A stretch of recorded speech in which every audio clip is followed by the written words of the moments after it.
kalau nanti orang tua mati, tidak mampu mewariskan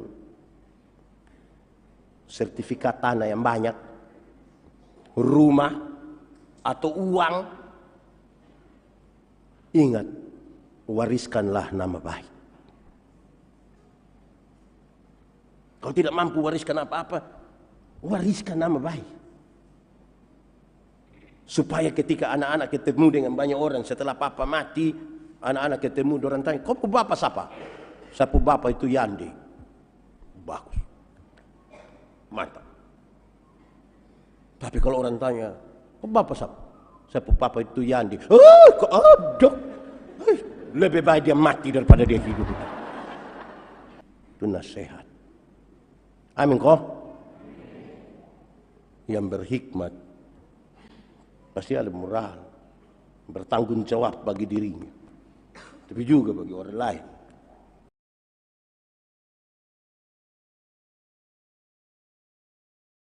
Saudara-saudara jemaat, mari kita siap hati kita untuk pemberitaan firman Tuhan. Kita berteduh diri, mari berdoa. Ya Tuhan, kami mohon kepadamu, kuatkanlah dan teguhkanlah iman kami. Supaya waktu di mana kami belajar firman Tuhan, biarlah ini menjadi waktu paling baik bagi kami. Berkatilah hamba-Mu yang akan menyampaikan firman-Mu hari ini. Dan berkati semua jemaat, baik yang hadir di sini maupun yang mengikuti secara online, yang telah memberikan hidupnya untuk pemberitaan firman hari ini, supaya kami bukan saja mengerti, tapi diberikan kekuatan oleh Tuhan untuk melakukan kehendak firman. Jauhkanlah semua pencobaan, biar dalam damai-Mu kami belajar firman Tuhan. Kami rindu pada firman-Mu. Berfirmanlah bagi kami Tuhan. Di dalam nama Yesus, firman yang hidup itu kami berdoa. Amin. Hendaklah firman Tuhan dengan segala kekayaannya diam di dalam hatimu, dan ucaplah syukur kepada Allah. Mari silakan duduk semuanya. Bapak Ibu Saudara-saudara, Shalom. Selamat hari Minggu. Ada sukacita. Sampaikan salam di kiri kanan. Ucapkan satu hal yang bisa buat dia bahagia sedikit. Yang mengikuti ini secara online juga kalau ada di samping, sampaikan salam. Baik saudara-saudara, tema yang diberikan kepada saya sebagai tema khotbah dari bacaan ini adalah yang bermoral, yang bertanggung jawab. Sama-sama 1, 2, 3. Jadi saya tanya, jadi yang tidak bertanggung jawab itu pasti tidak bermoral. Ada 2 orang berkelahi dan kemudian masuk proses hukum sampai pengadilan. Mereka berkelahi hanya karena 3 kali 7 berapa? Mereka bertengkar. Yang satu jawab 21. Yang satu bilang 15. Ini yang orang bertengkar. Ini yang membuat orang berkelahi sampai pengadilan. Proses hukum berjalan dan di pengadilan hakim ambil keputusan 2 tahun penjara bagi yang jawab 3 kali 7, 21. Kaget semua. Silakan. Barangkali ada pembelaan. Dia bilang, Pak Hakim, 3 kali 7 berapa? 21. Lalu kenapa saya yang 2 tahun penjara? Hakim bilang, engkau 2 tahun. Laku ini satu jawab 15, dia benar, saya 21, kok salah. Hakim bilang, engkau 2 tahun. Bagaimana saya bisa 2 tahun? Iya, engkau punya 2 tahun itu dengar. 7 kali 3 itu 21. Yang buat engkau 2 tahun itu karena su tahu ini satu bodoh begini, engkau masih layani dia sampai bertahun. Itu 2 tahun. Dengan orang bodoh tidak usah bertengkar. Dengan orang bodoh tidak usah berkelahi. Nah itu 22 tahun. Itu penting di awal. Itu orang berhikmat. Yang tidak ada hikmat itu yang bertengkar sana, bertengkar sini. Dengan akul palsu saja dia bertengkar. Di Samarinda ada. Pegiat dia. Tidak berhikmat.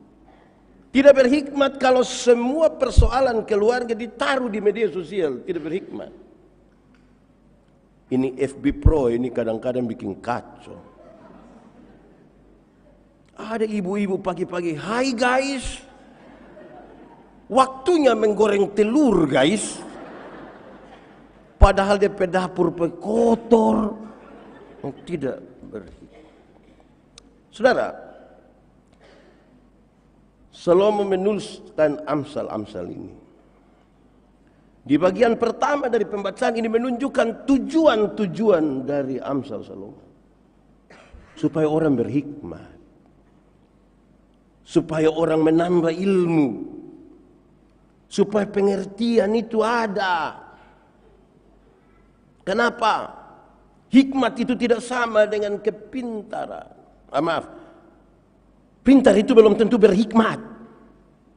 Orang bukan sekolah untuk dapat hikmat. Bukan.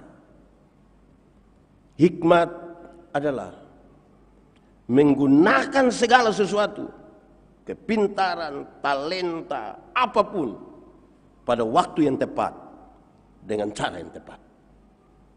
Itu hikmat. Itu hikmat. Pakai jas itu bagus. Tapi jangan karena dia pendeta, masa ke pantai dia pakai jas. Tidak berhikmat. Amin ya. Bagus itu. Tapi kan tahu tempat. Di mana? Di mana? Saudara-saudara, hikmat itu menempatkan orang pada jalan yang benar. Orang pintar belum tentu berhikmat, tapi orang berhikmat itu pintar. Kepintaran itu kenapa harus terima pelajaran-pelajaran, harus mendapat banyak hal masuk ke kita, karena kepintaran itu terbatas.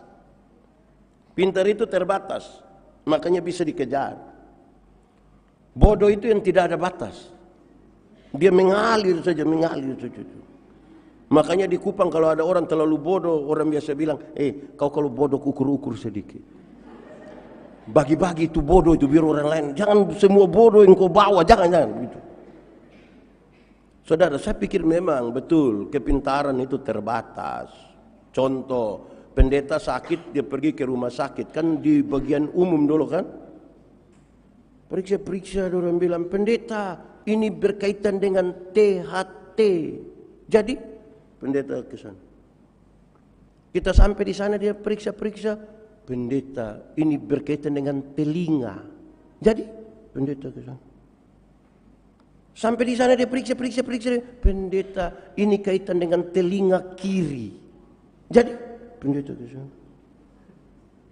Kita sampai di sana dia periksa, pendeta ini berkaitan dengan genderang telinga bagian kiri. Jadi pergi ke sana. Kepintaran itu mengerucut pada satu hal. Terbatas. Sekaligus orang memahami keterbatasannya. Supaya dia belajar membutuhkan orang lain. Itu hikmah. Dalam gereja tidak ada Superman. Dalam gereja ada super team. Itu hikmat. Amin ya. Saudara tidak amin juga, ini amin ini. Di gereja tidak ada Superman. Apa yang kita harapkan dari Superman? Superman itu tokoh hayalan. Yang pakai pakaian saja salah. Warna merah dan biru lagi. Mau harap apa dari dia? Di sebuah ibadah termasuk ibadah penyegaran iman, pendeta Yandi cukup datang berkhotbah. Dia tidak usah urus semua. Dalam ibadah begini pendeta yang cukup memimpin ibadah berkhotbah. Bagi-bagi orang lain. Bayangkan kalau pendeta Yandi duduk, dia khotbah turun, dia main keyboard, dia pindah lagi, dia syuting di sana, lari lagi pimpin. Lama-lama gila itu pendeta. Jadi tidak bisa ada satu orang dalam gereja yang ingin menguasai semua. Itu tidak berhikmat. Tidak berhikmat. Ada pendeta mau pergi pelayanan, perjamuan di pos, dia bawa motor, ban motornya pecah, pss, atau boom. Bagaimana ini? Ternyata ada orang biasa tambal ban diri. Oh puji Tuhan, amin, haleluya. Dia pergi, adek, tolong tambal pendeta ban ya. Ya, ini anak sambil kerja, pendeta bilang, cepat sedikit, orang tunggu saya perjamuan. 2 menit lagi dia bilang, cepat, ini orang tunggu saya perjamuan. 2 menit lagi dia bilang, cepat. Ini anak juga kerja cepat-cepat, langsung pendeta bayar, pendeta jalan. Baru 10 meter, pecah lagi tuh ban. Pendeta marah. Kau kerja bagaimana? Orang tunggu saya ini. Kau kira saya pekerjaan ini sama dengan kau ini? Ini anak bilang begini, pendeta, saya punya pekerjaan ini tidak penting. Hanya pendeta punya saja yang penting. Duduk diam-diam di situ biar saya kerja baik-baik, baru pendeta jalan. Supaya jangan ada orang merasa dia lebih penting dari orang lain. Itu berhikmat. Kadang-kadang kita sombong. Baru pintar sedikit sombong. Baru kaya sedikit sombong. Baru dekat dengan wali kota dan gubernur sombong. Mau harap apa dari orang yang sombong? Karena itu hikmat penting. Dari situlah orang belajar dan sekarang kita mulai. Tentang tujuan-tujuan itu saya ingin satu kata kita pakai itu. Belajar. Sama-sama, 1, 2, 3. Hafal ikut pendeta bilang. Belajar ialah. Omong. Ulang-ulang. Belajar ialah perubahan tingkah laku. Dari tidak tahu menjadi tahu. Dari tidak bisa menjadi bisa. Itu belajar. Jangan kita bilang begini, dia bilang dari dulu kami sudah begini. Dari dulu. Itu tidak berhikmat. Kalau kita baca pengkhotbah dia bilang tidak baik membandingkan masa lalu dengan masa kini. Tidak dengan hikmat engkau mengatakan. Tidak baik. Tiap zaman itu ada orangnya. Dan tiap orang itu ada jamaahnya. Supaya orang tua juga berhenti. Kami dulu. Ini sudah kami sekarang. Supaya kita tidak membanding-bandingkan. Belajar ada 4 tingkatan. Berapa tingkatan? 1. Belajar untuk tahu. Sama-sama 1, 2, 3. Belajar untuk tahu itu bagus. Sumber belajarnya banyak. Guru, dosen, buku, Google, YouTube, semua informasi kita cari tahu bagus. Hasil 10, 100. Lulus dengan predikat terbaik. Itu bagus. Tapi itu tingkatan paling dasar. Kalau belajar untuk tahu. Itu tingkatan paling dasar. Pendeta Yandi hafal seluruh Alkitab dengan seluruh latar belakang. Dan semua yang ada padanya pada masanya. Bagus. Itu tingkatan paling dasar. Tingkatan kedua adalah belajar untuk tahu dan melakukan. Sama-sama 1, 2, 3. Belajar. Kenapa omong cepat sekali? Belajar untuk tahu dan itu rupa tidak tulus itu. Belajar untuk tahu dan melakukan. Sama-sama 1, 2, 3. Belajar untuk. Ada orang sudah tahu tapi belum tentu melakukan. Amin. Saya melayani di satu pulau di NTT, Pulau Alor. Di satu gereja tempat saya pergi di situ karena ada orang tua di situ. Ada burung beo. Tahu burung beo? Ini burung beo ini jinak sekali. Tidak perlu diikat, tidak perlu disangkar. Jinak. Duduk begini dia bisa jalan-jalan di situ. Dia jalan-jalan di situ. Karena ini dipastori gereja. Di Gemit itu setiap kali bunyi lonceng 3 baru bunyi. Teng, teng, teng. Itu tanda gereja dimulai. Dan pemimpin ibadah akan memulai seperti tadi. Pertolongan kita ialah di dalam nama Tuhan. Dan seterusnya. Karena ini burung dengar terus dengar. Dia jadi hafal. Setiap kali bunyi lonceng 3. Kadim belum bicara. Itu burung langsung. Pertolongan kita ialah di dalam. Karena dia berulang beberapa kali, saya kemudian mengambil kesimpulan. Kalau hanya omong, burung beo juga bisa. Sama-sama, 1, 2, 3. Kalau hanya omong, burung beo. Kasih tau kawan di sebelah, kasih tau dia di sebelah. Kasih tau dia, 1, 2, 3.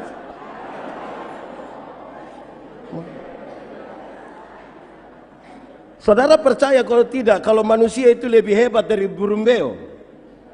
Percaya atau tidak? Jangan hanya omong dong. Kalau hanya omong, burung beo juga. Cinta itu bukan kata-kata, cinta itu tindakan. Masa ada laki-laki datang dari perempuan, saya terlalu cinta kau. Pulang begitu.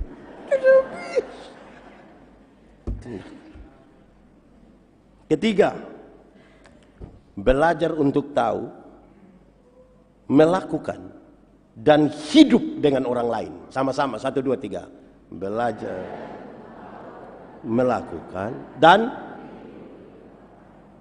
ada orang sudah tahu, bisa lakukan, tapi tidak mau bergaul. Hidup untuk dirinya sendiri. Tidak mau ada dalam persekutuan. Bahkan kadang-kadang dia menjadi orang yang aneh karena hidup hanya untuk dirinya sendiri. Tidak berhikmat. Kenapa? Sejak dunia diciptakan, sejak manusia ada, manusia itu makhluk. Makhluk apa? Makhluk hidup dong. Makhluk sosial. Tidak bisa melepaskan diri dari orang lain. Kita butuh orang lain juga butuh kita. Supaya kita bisa saling menerima, itu hikmat. Tidak ada orang hidup untuk dirinya sendiri. Kita ada nama semua ada nama di sini. Siapa yang tidak ada nama? Nama ini sebenarnya untuk siapa? Nama ini sebenarnya untuk siapa? Untuk kita dan orang lain. Sebab tidak ada orang memanggil namanya sendiri. Atau siapa di antara kita yang pas mau makan, Yandi, makan. Tidak. Nama ini untuk orang lain. Makan? Kita semua makan? Makan. Kita sebenarnya makan ini untuk siapa? Untuk kita dan orang lain. Pendeta, bagaimana kita makan untuk orang lain? Dengar. Istri kalau sakit, kami suami bilang, makan. Istri bilang, mama makan. Istri bilang, mulut pahit, nggak bisa. Makan sayang. Ketika kami kehabisan kata-kata, kami hanya bilang, mama, makan karena anak-anak masih kecil. Langsung tambah. Dia juga takut kalau anak-anak punya mama baru kan. Bahkan kita makan saja ada perspektif orang lain. Semua pakai pakaian? Pakaian. Kita pakai pakaian untuk siapa sebenarnya? Untuk kita dan Untuk kita itu maksudnya supaya jangan kedinginan. Jangan terbakar itu kulit. Sudah skincare murah lagi, terbakar lagi. Itu untuk kita. Untuk orang lain itu maksudnya begini. Kalau kita sendiri kan tidak pakai juga tidak apa-apa kan. Bisa jalan. Tapi karena ada orang lain itulah kita pakai. Supaya jangan orang ketemu kita. Nah, ingat, kita tidak hidup untuk diri sendiri. Ada orang yang baru beli tape, baru saja putar sampai jam 3 subuh. Tetangga datang, om, tolong kasih kecil tape sedikit. Kenapa? Ada opa sakit di sebelah. Kasih tahu itu opa, ada tambah 2.000 di kita pakai tape. Tak bisa. Tak bisa. Keempat, ini paling tinggi. Belajar untuk tahu, melakukan, hidup dengan orang lain, tetapi tetap menjadi diri sendiri. Sama-sama, 1, 2, 3. Belajar untuk tahu, melakukan, hidup dengan orang lain. Tapi jangan berusaha menjadi orang lain. Tertekan kita. Tertekan. Berusaha hidup jadi orang lain itu tertekan. Bayangkan kalau pendeta Yandi hidup bergaya seperti Menteri Pemberdayaan Aparatur Negara. Kacau sepuh hidup itu. Kenapa banyak penatua diaken pimpin ibadah tertekan? Karena berusaha menjadi orang lain. Saya menaikkan sapaan itu, selamat pagi, apa kabar? Saudara-saudara yang dikasihi dalam Tuhan. Dia maju langsung, saudara-saudara yang dikasihi, sudah jadi orang lain memang. Akhirnya dia suami sendiri. Jangan berusaha menjadi orang lain. Walaupun kita berjumpa dengan orang lain. Amin toh? Tadi malam waktu IP saya bilang, pendeta yang di Timur, ada yang Manado, ada yang Makassar, ada yang Jawa, ada yang Batak, silakan. Orang bisa ketemu di satu tempat. Tapi tidak ada upaya untuk saling menghilangkan. Saya tetap Timur. Saya punya teman bisa orang Tionghoa. Tapi saya tidak boleh menuntut dipanggil Koko Yandi. Tidak. Tidak usah. Biar saya orang panggil Yandi. Jangan berupaya menjadi orang lain. Tidak berhikmat. Tema kita bilang moral. Moral itu apa ya? Tadi malam kita berbicara moralitas. Tapi sekarang saya mau ajak kita, saya mau tanya dulu. Ada mungkin banyak yang guru di sini pakar bahasa. Saya mau tanya. Ada dua kata, amoral dan immoral. Sama atau beda? Sama atau beda? Kenapa hanya lihat saya begini? Sudah sini. Amoral, immoral sama atau beda? Beda. Tulisan saja beda. Satu mulai dari A, satu mulai dari I. Bagaimana? Tapi menurut saya, amoral dan immoral itu dua hal yang berbeda. Amoral itu tidak boleh diberi penilaian moral. Karena dia tidak ada niat untuk sebuah kejahatan. Immoral harus diberi penilaian moral. Contoh, ada anak umur 1,5 tahun, ada tamu, tidak pakai pakaian, dia lari-lari di situ. Tidak boleh diberi penilaian moral. Dia tidak ada niat. Tapi coba dia pun bapa. PKP latihan menyanyi baru dia pun bapa lari-lari begitu di situ. Harus diberi penilaian moral. Immoral.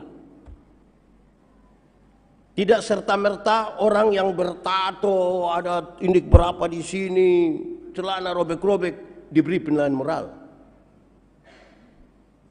Ada kok yang pakai dasi, jas, pencuri. Itu yang diberi penilaian moral. Lalu untuk semua itu, moral itu berkaitan dengan cara berpikir, bertindak, akhlak. Yang di dalamnya ada nilai-nilai. Nilai apa yang kita tanam itu. Yang akan keluar dalam perkataan. Cara berpikir. dan tindakan. Saudara-saudara, lalu dalam kaitan dengan itu, bagian kedua dari pembacaan tadi, sebenarnya nasihatnya hanya dua. Dalam menghadapi banyak godaan, dia nasihat dua. Nasihat yang pertama, dengarlah nasihat orang tua. Sama-sama, 1, 2, 3. Dengar. Dengar nasihat orang. Saudara mungkin pintar sekali. Saudara mungkin lulus dengan lulusan paling bagus, sudah terbaik itu. Gelar tinggi sekali. Dengar nasihat orang tua. Dalam dengar itu ada hormat. Hormatilah ayahmu ibumu supaya engkau panjang. Tolong dengar-dengar nasihat. Tidak boleh ada yang anti nasihat. Apalagi itu disampaikan oleh orang-orang tua. Saya khotbah di PKLU Sinode GPB di Bali. Kan orang banyak-banyak. Saya bilang saya mau khotbah apa kepada orang yang tinggal mati. Kan semua orang sudah jalan ini. Pacaran sudah, putus sudah, nikah sudah. Ada mantu yang menjengkelkan sudah. Tinggal mati. Saya mau khotbah apa? Orang omong kita dengar. Anak-anak,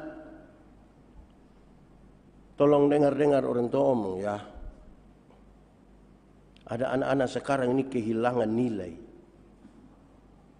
Duduk dengan orang tua dia pakai headset. Rupa baru lari dari rumah sakit saja. Selang infus masih melekat-melekati dengan orang tua itu dengar. Saling mendengar itu hikmat. Gereja Tuhan biasa rusak karena orang bukan saling mendengar, tapi menunggu waktu bicara. Ada masalah di sektor tidak selesaikan. Nanti dia bilang, tunggu rapat. Tunggu. Hancur dia. Akhirnya perjumpaan kita penuh dengan kepalsuan.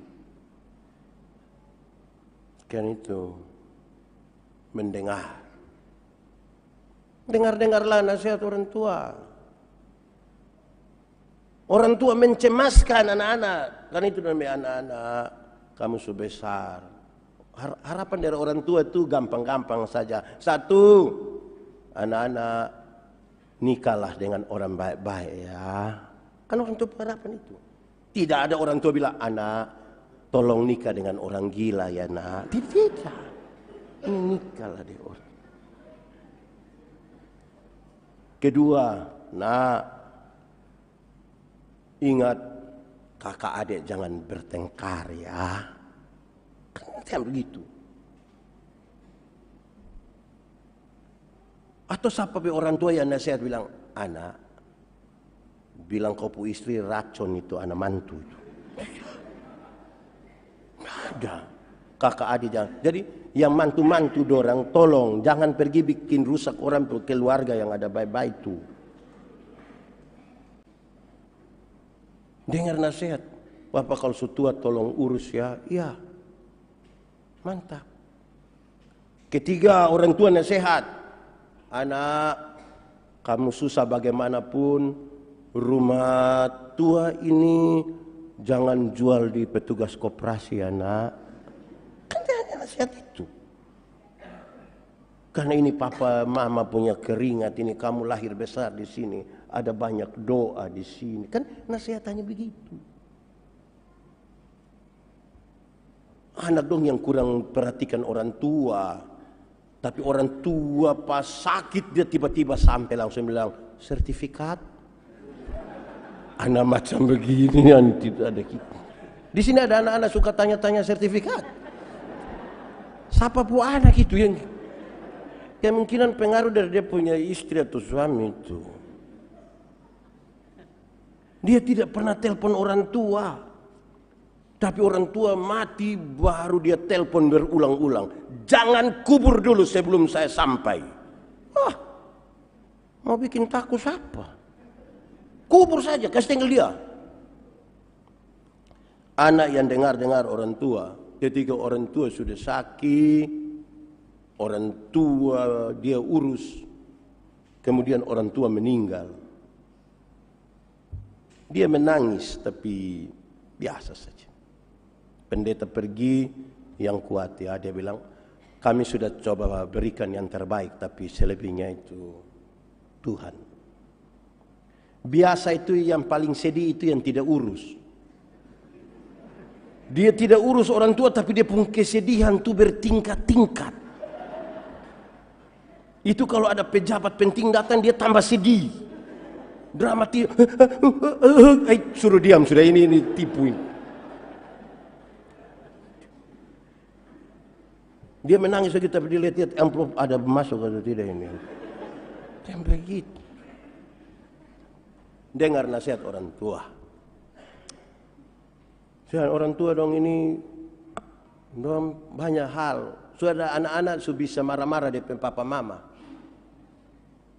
Saya mau tanya, pemuda remaja ada yang bertengkar dengan orang tua atau salah pikiran di orang tua dia banting pintu? Ada? Saya mau kasih tahu anak-anak ya, kamu yang marah orang tua terus banting pintu, itu karena kamu belum tahu harga pintu berapa. Kalau kamu sudah tahu, kamu akan tutup dengan hati. Jangan sombong. Tapi juga untuk orang tua. Mazmur 127 bilang begini, berbahagialah orang yang membuat tabung panahnya itu penuh. Dia tidak akan mendapat malu ketika berbicara dengan musuh-musuh di pintu gerbang. Apa maksudnya? Anak, jangan bikin malu orang tua. Amin kok. Anak-anak jangan bikin malu orang tua. Tapi orang tua jangan bikin malu anak-anak juga. Kalau su tua-tua bye-bye. Anak-anak jangan bikin malu orang tua. Tapi orang tua jaga diri. Jangan bikin malu anak-anak. Nama baik. Tidak tahu ini lagu. Oh, kenapa suruh saya solo? 3, 4. Nama baik lebihlah berharga daripada harta. Cukup sudah. Kalau nanti orang tua mati, tidak mampu mewariskan sertifikat tanah yang banyak, rumah atau uang, ingat, wariskanlah nama baik. Kalau tidak mampu wariskan apa-apa, wariskan nama baik.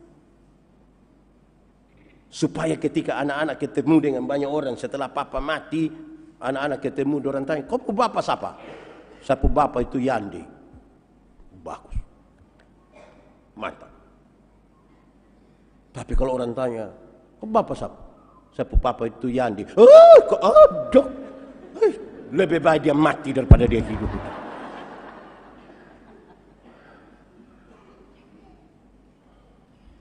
Itu nasihat. Amin kok? Yang berhikmat pasti ada moral, bertanggung jawab bagi dirinya, tapi juga bagi orang lain. Bagi orang tua, setua juga jaga diri. Nasihat kedua dalam pembacaan tadi, dia mau kasih tahu hal yang sederhana. Hati-hati memilih teman. Sama-sama 1, 2, 3. Pergaulan yang buruk merusak kebaikan. Amin toh? Teman suka tipu, kita tipu. Apalagi tipu sekarang ini makin soft.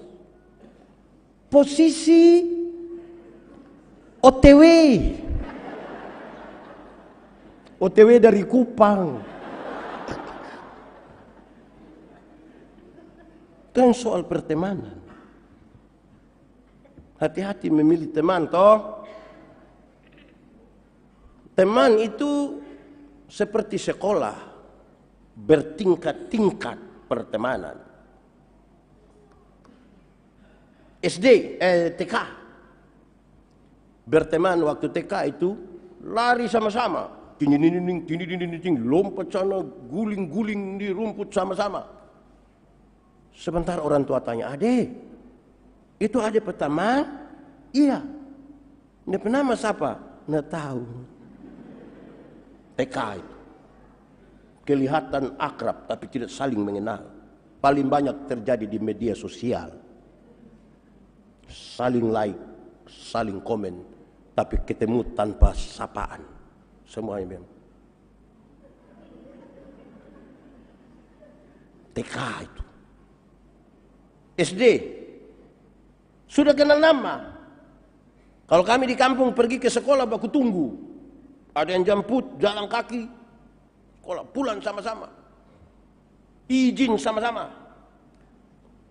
Tapi jangan coba-coba buat salah pada dia. Berani bikin salah dia langsung kasih kembali kita pe gula-gula itu. Dia menghitung-hitung yang pernah dia kasih. Di Samarinda ada yang begitu. Umur 50 dia itu. Yang kasih masih begitu, itu persahabatan tingkat SD. Tidak pernah tulus. Memberi untuk meminta kembali atau memberi sebagai pengikat. Lu jangan coba-coba.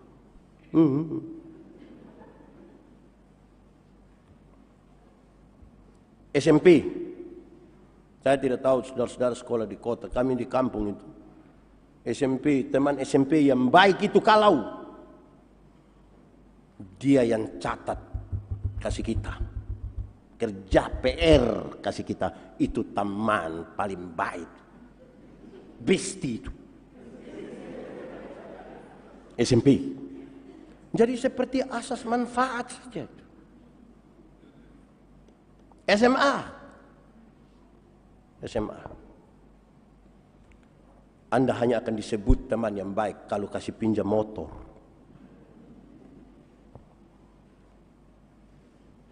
Masih manfaat, toh? Kuliah. Pertemanan waktu kuliah itu terlalu satu hati. Indomie satu bungkus sama-sama.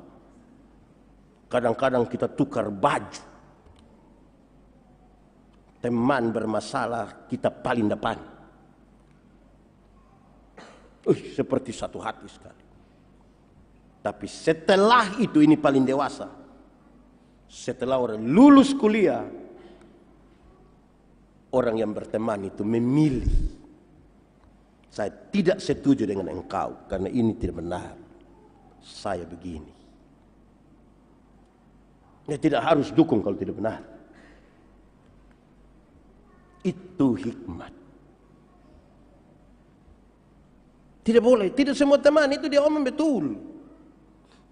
Ada yang tidak betul, ada yang tidak benar, ada yang tidak perlu didukung. Saudara, saya mau tanya, saudara waktu sekolah kemarin, waktu kuliah itu ada teman akrab kah? Ada.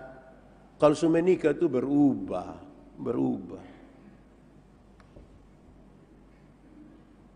Karena sudah ada istri, sudah ada suami.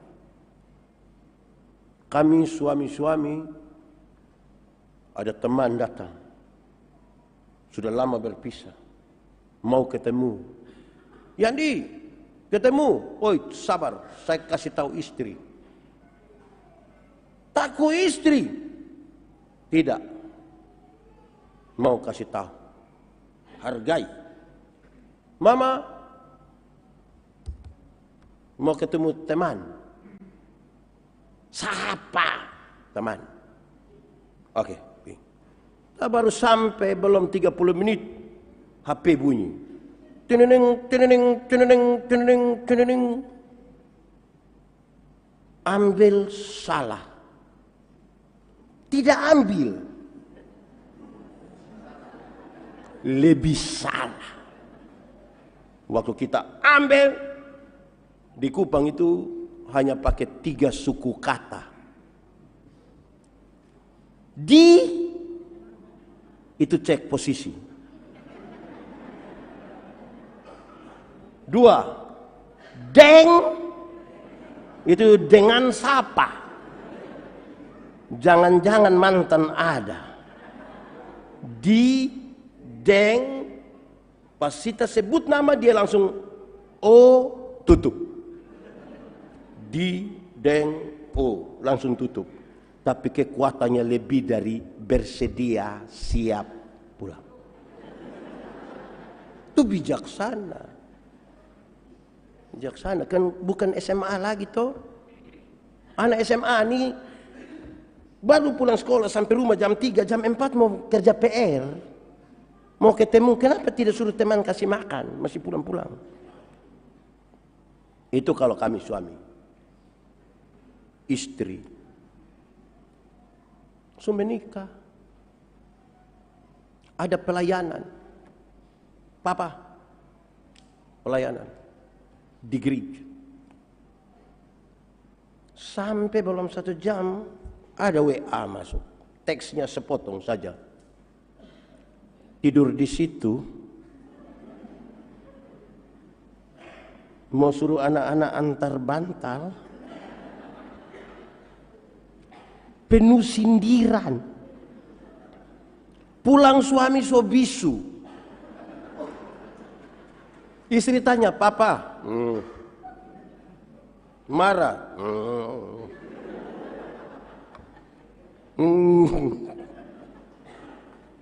Menjengkelkan. Begitu. Hati-hati pilih teman toh. Termasuk siapa yang paling banyak kita interaksi dengan dia. Ada satu perempuan bilang ke saya begini, "Pak Pendeta, saya ini yakin sekali saya akan dapat suami yang baik." Kenapa Anda yakin sekali? Dia bilang, "Karena saya orang baik, Pak Pendeta. Dan tiap hari saya berdoa Tuhan akan kasih saya orang baik." Saya bilang, bisa jadi begitu. Tapi kadang untuk orang yang terlalu baik macam kakak begini itu Tuhan titip orang gila satu. Untuk engkau urus dia jadi baik.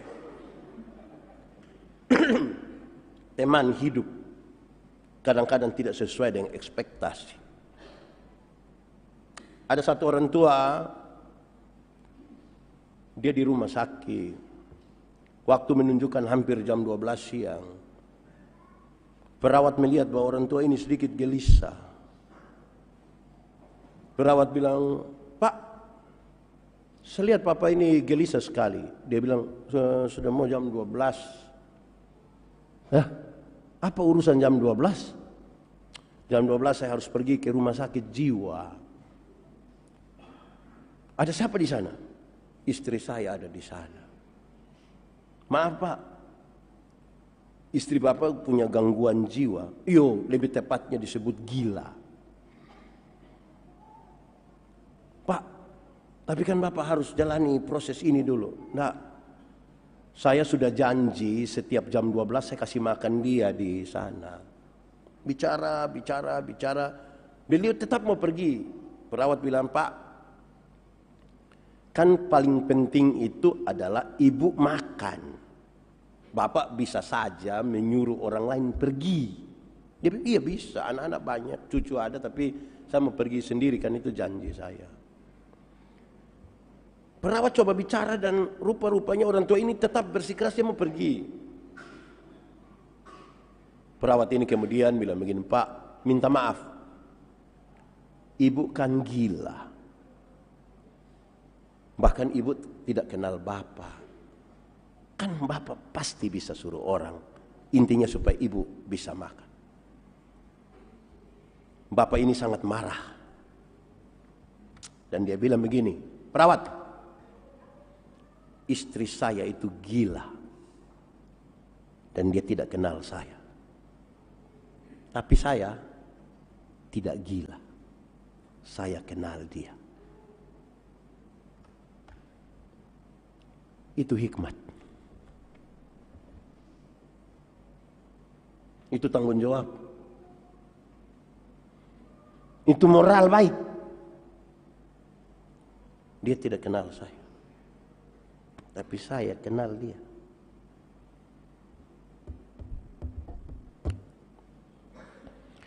Di usia pernikahan ke-30 tahun. Mau doa. Pendeta tanya kepada ibu, istri. Ibu, bicaralah satu hal. Ibu ini bicara. Bapak, bicaralah satu hal. Bapak ini tidak mau bicara. Dipaksa dia tidak mau. Ketika dipaksa lagi dia menangis. Pendeta tidak mau untuk memaksakan dan pendeta berdoa. Setelah doa sudah santai duduk. Pendeta tanya, Pak, kenapa tadi ibu berani bicara tapi bapak tidak mau bicara? Beliau hanya bilang begini, Pak, 30 tahun lalu itu sangat berbeda dengan 30 tahun di hari ini. Dulu kami hadir di hadapan banyak orang dengan pakaian terbaik kami. Dengan penampilan paling baik dari kami. Orang-orang menyebut kami raja dan ratu. Itu 30 tahun lalu. Kami bergelora dengan cinta, emosi, dan semuanya. Tapi saya menyadari bahwa cinta yang sesungguhnya bukan itu. Lalu cinta yang mana? Dia bilang, Pak, cinta yang sesungguhnya ketika saya sakit berat waktu itu. Hati kecil saya memberi sebuah kepastian, istri pasti meninggalkan saya. Tapi di titik di mana sangat-sangat saya pastikan bahwa istri harus meninggalkan saya, justru disitulah dia mengurus saya sampai pulih kembali seperti ini. Saya mengerti tentang cinta adalah penerimaan. Itu yang membuat saya menangis. Saya merenungkan memang betul. Pendeta Yandi baru menikah 16 tahun. Ada orang tua, ada orang yang nikah mungkin sudah 20 tahun ada ya. 30, ada yang 40, mungkin ada yang 50 tahun. Anak-anak mesti ingat. Kami yang nikah dulu itu beda dari anak-anak nikah sekarang. Beda. Beda. Kami nikah dulu itu. Apalagi di kampung. Tidak ada gedung. Di rumah. Dia punya dekorasi itu. Ada laut. Ada perahu. Ada bebek 2. Itu orang yang menikah tapi bebek yang ada di situ. Ada matahari, awan, burung. Ada kertas warna-warni itu. Dengan ada satu tulisan besar, mohon doa restu. Mempelai perempuan tuh ini merah semua, ini dari sini merah semua. Ini agak beda dengan nikah sekarang. Nikah sekarang tuh prewednya itu pakaian lain, peneguhan pakaian lain. Waktu malam resepsi lain. Mereka masuk dengan sambutan yang luar biasa sambil bergandengan tangan. Alunan musik Beautiful in White. Mereka berdansa, lampu-lampu semakin suram menuju satu stage begitu tiba-tiba yang MC bilang, wedding kiss. Petasan langsung car. Yang mempelai laki-laki dengan romantis mencium. Kami yang nikah di atas 16 tahun lihat itu kami hanya bilang hari pertama sudah 16 tahun mau sentuh dia bilang panas begini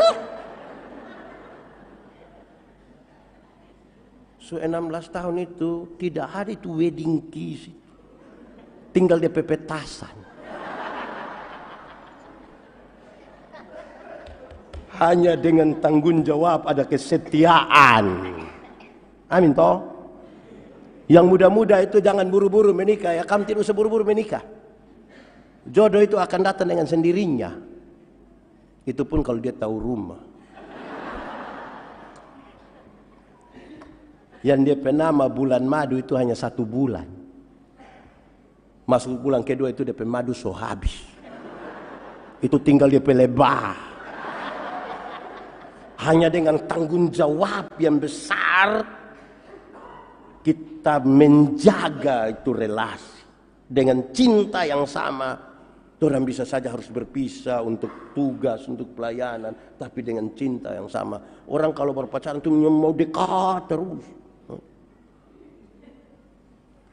Dengan cinta yang sama ada perubahan tindakan karena tanggung jawab.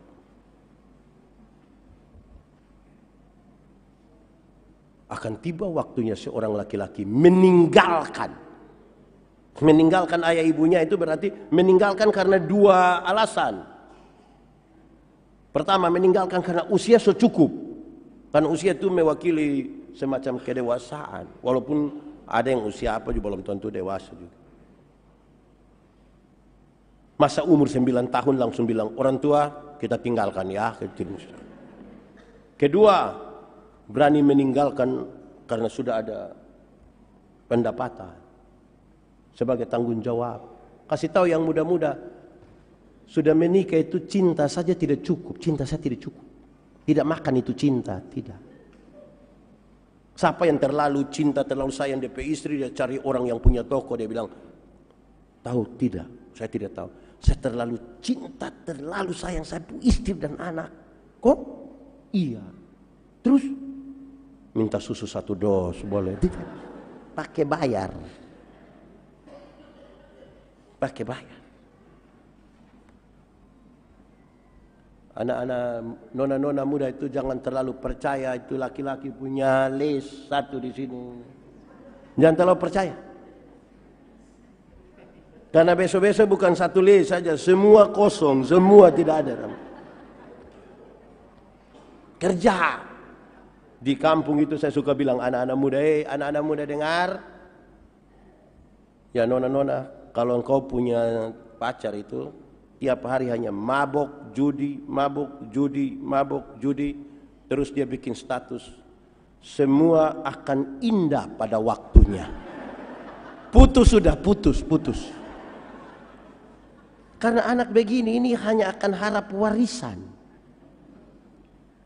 Anak-anak yang harap warisan itu dia punya pertanyaan hanya 1. Kapan papa mati?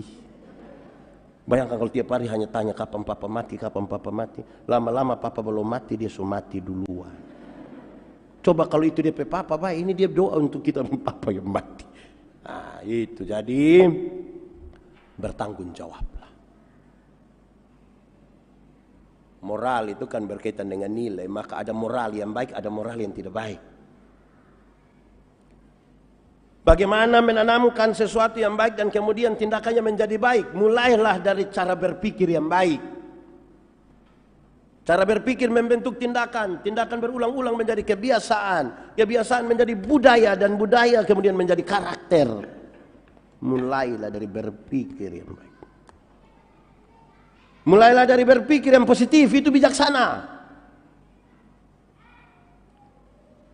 Jangan hanya bermain asumsi. Interpretasi sekalipun harus dibangun di atas dasar data. Ada seorang perempuan dewasa, laki-laki dewasa, bukan suami istri, masuk ke kamar, kunci pintu, kasih mati lampu. Saudara duduk di sini. Terus saya datang, saya tanya, siapa di situ? Pak ini, ibu ini. Pertanyaan kedua, dorang dua ada buat apa di situ? Biasanya yang hanya asumsi bilang, tahu sendiri Pak.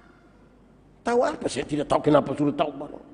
Mestinya kalau saya tanya, ada buat apa di situ? Minta maaf Pak, saya tidak tahu. Kalau dia bilang tahu sendiri, itu positif atau negatif? Kalau mau tambah, tambah yang positif. Dorang buat apa di situ? Minta maaf Pak, saya tidak tahu. Kemungkinan besar dorang dua ada berdoa Pak. Saudara tidak yakin dorang ada berdoa?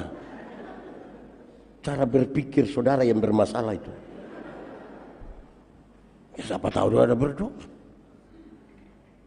Belajarlah. Bertanggung jawab toh. Tuhan memberkati kita. Amin. Kita tunduk kepala sedikit.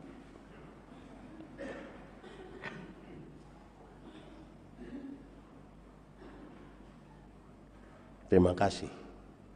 Terpuji nama Tuhan. Biarlah kami dipenuhi dengan kekayaan firman Tuhan. Amin.